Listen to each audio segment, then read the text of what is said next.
Hey everybody, it's Damien from Guitar Journey here, and today we're going to talk about getting you started writing songs, writing music. And it doesn't matter if you want to write a pop song, rock song, or a guitar or instrumental piece, the process is more or less the same, or at least very similar. And for that matter, if you don't see yourself as somebody who's going to write a song, or you don't see yourself as someone who's going to create an instrumental piece, this approach, this framework that I'm going to give you today is going to make you a much better player if you put it into practice. It'll make you more creative, more melodic, and more rhythmic.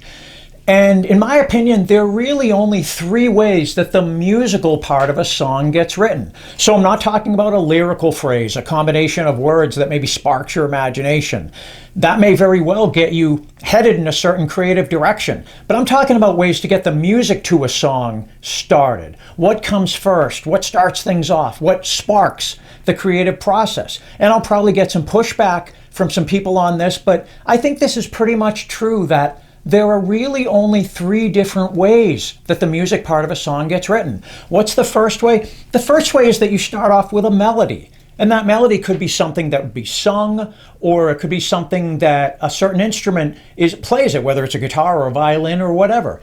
In the modern era, I don't know that this approach is used all that much. More traditionally, when we think about symphonic music, for example, the melody very, very often came first. You know, there are some exceptions. You know, you could look at Schubert's Erlkönig, which I think probably starts with the piano riff. But for the most part, the traditional songs tend to start with the melody. So just as an example, I'm going to give you the melody from one of my favorite songs of all time, which is the hymn Amazing Grace. And when I do this,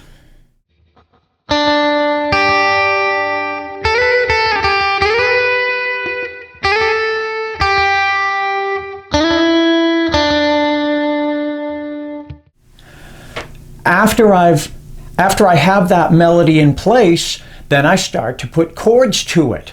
Okay? This is called harmonizing the melody. That's just a fancy way of saying that we're trying to figure out what chords will support that melody. So in this example, since I have my melody, I start to put chords to it, and maybe things sound like this.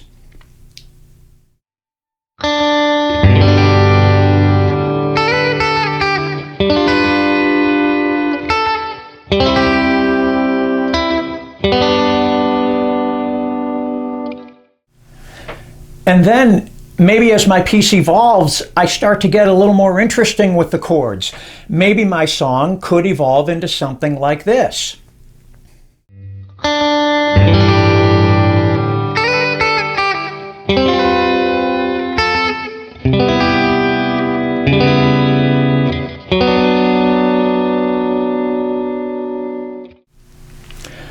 However the piece unfolds, the point to remember is that my song in this example started with the melody. So that's method number one. Songwriting method number two is that you don't start with the melody, but instead you try to come up with a really interesting, really distinctive chord progression or chord sequence. If you're into rock music, you can probably think of different examples of this. You know, I like to use the example of the song House of the Rising Sun. And we're probably used to hearing House of the Rising Sun played somewhat similar to this.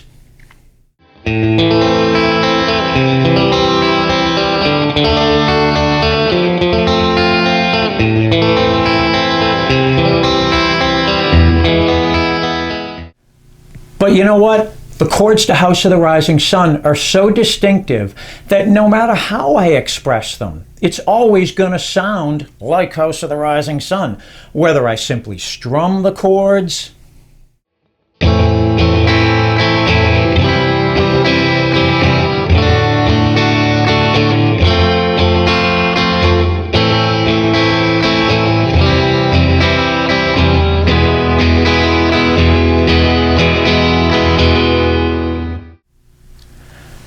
or heck, I can pretend I'm a banjo player, do some kind of cross-picking like this.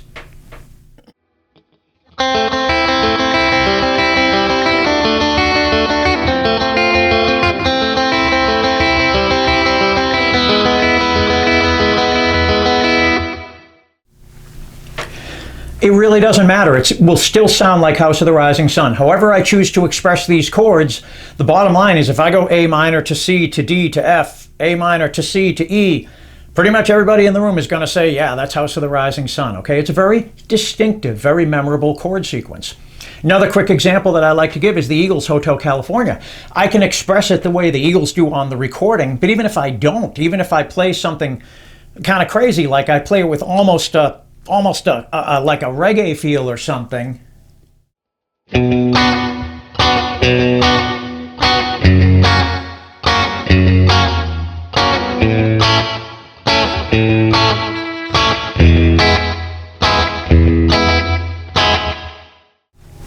The bottom line is that it still sounds like Hotel California. That distinctive chord sequence is very memorable, very identifiable, okay? So if you can string some chords together into a really unique chord sequence, chord progression, that's a good way to get yourself started.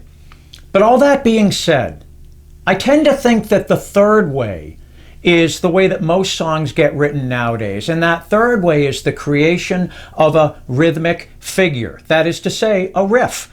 In music, when we use the word riff, what we're doing is we're putting together the two words, rhythmic figure. That's why we call it a riff. For example, I can play this.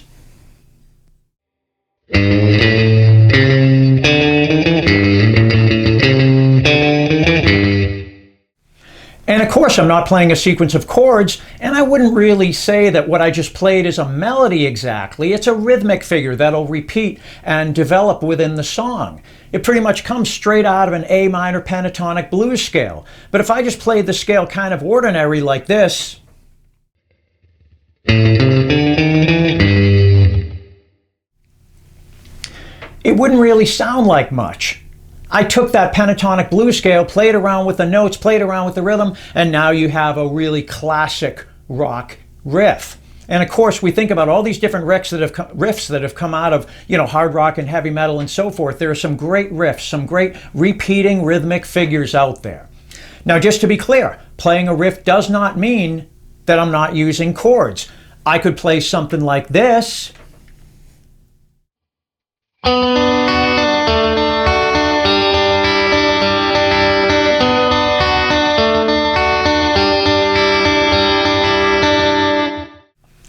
And what I'm really doing there is spelling out a B minor chord, a D chord, and a G chord, or a G6 chord, if you want to call it that. Or I might play something like this.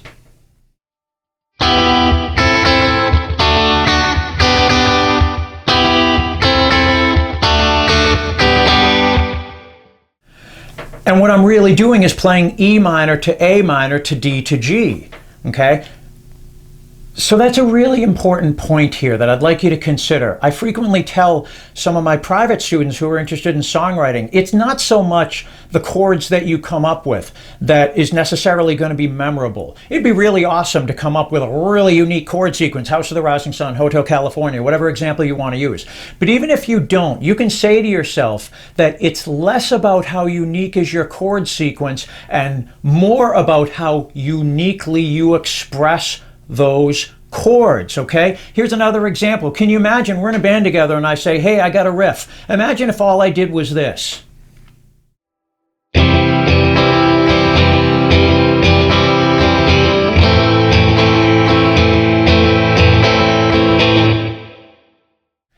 I mean, you probably wouldn't be very impressed. So let's say I say, all right, I can make that a little better. Maybe I strum it like this.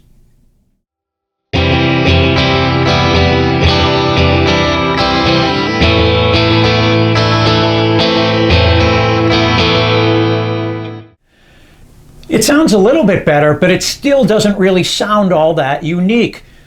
But I bet you can probably figure out where I'm going with this. What if I decided to get rid of that kind of ordinary strum pattern and decide to just finger pick the chords, still just C to A minor, and I'm going to lift a finger up, put a finger down, whatever. Maybe I get something like this.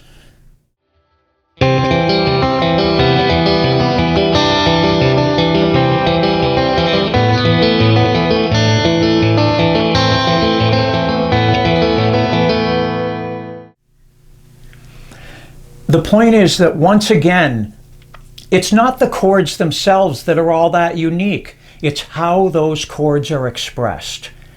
And I think this third method of writing, to come up with some kind of a riff, some kind of a rhythmic figure, a unique expression of a scale passage or of a series of chords, is something that you can start to work on today. Take a scale that you're comfortable with, or in the alternative, throw together a few chords. For now, it doesn't really matter which chords, just grab a few, kind of noodle around with them until you get something that hooks you.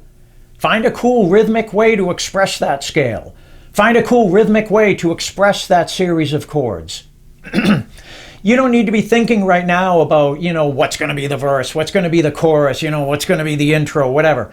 Just for now, try to come up with a riff, whether it's from a scale or from a series of chords. And another quick tip, by the way, try to think in multiples of 4 measures at a time.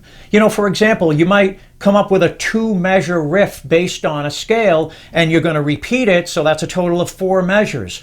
Or you play that 2-measure riff 4 times, or a total of 8, a total 4 times 2 measures, so 8 measures total, and you vary it a little bit each time. Or you come up with a chord sequence that you can express in a unique way, and that chord sequence might happen to be a total of 4 measures or 8 measures, okay? If 8 measures, maybe you play it twice and you get 16 measures, and then you come up with a chorus that's 8 measures, and it's very structured, multiples of 4 like that. If you really listen to music, whether it's modern music or even symphonic music, whatever, structurally speaking, it very often breaks down into multiples of 4 measures at a time. Anyways, that's just a quick tip to kind of help you think in terms of structure so you're not noodling aimlessly. All right, so let's recap. You can write a song starting with a melody first. You can write a song if you're able to come up with a really unique chord sequence. And then the third and final method is that you get some kind of a riff, a rhythmic figure in place. Maybe it's based out of a scale, maybe it's just finding a unique and rhythmic way to express some fairly ordinary chords. And when you're putting those elements in place, the riff, the chord sequence, whatever, you generally want to think in terms of 4 measures at a time or multiples of 4. If you start doing these things, I think you'll start to surprise yourself with the songs that you're coming up with. Like I said, you can worry about what's going to be the verse, what's going to be the chorus, whatever, later. The bottom line is that in order to get started, you start with a melody, you start with a certain chord sequence, or you start with a riff.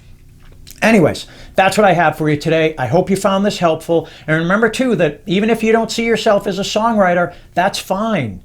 This is a wonderful creative exercise, both rhythmically and structurally. Thinking both rhythmically and structurally will make you a much better player, even if you don't specifically intend to write songs.